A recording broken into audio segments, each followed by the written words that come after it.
Welcome back to another episode of A Meal and a Story. This is episode 5. Today we're talking about one of the most legendary live albums ever recorded, Johnny Cash at Folsom Prison, and the wild story of how it came to be. Alright, let's go back to the 1960s. Johnny Cash's career is barely hanging on.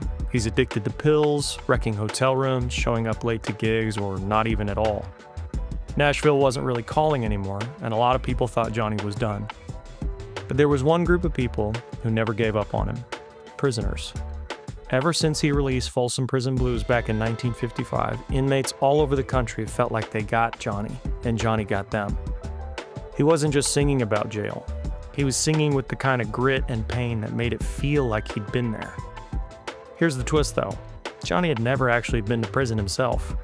He spent a few nights in county jails over the years, mostly being rowdy or under the influence, but that was it. Then came this one letter from an inmate at Folsom Prison. The guy wrote, "You sing like you've been here. If you ever came to play, we'd never forget it."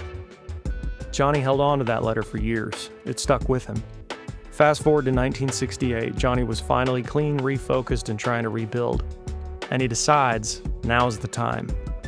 He goes to Columbia Records and says, "I want to record my next album, live inside Folsom Prison." The label wasn't sold. I mean, who records an album in a prison? But Johnny insisted. So on January 13th, 1968, he walks into Folsom Prison, black suit, guitar in hand, along with June Carter, his band, and a recording crew. He starts the show with the line that still gives me chills. "Hello, I'm Johnny Cash." And the room erupts. These weren't your typical fans, they were lifers. Some had been locked up for decades. But that one morning, they weren't inmates, they were an audience. And Johnny didn't hold back. He played Folsom Prison Blues, Cocaine Blues, Greystone Chapel, a song written by an inmate at Folsom, by the way. And he just poured everything he had into it. You can hear the energy in that album. You can feel the tension. The clapping is a little too hard, the laughter is a little too loud, and Johnny sings that line, "I shot a man in Reno just to watch him die." The crowd roars, and it's not because it's funny, it's because it's real.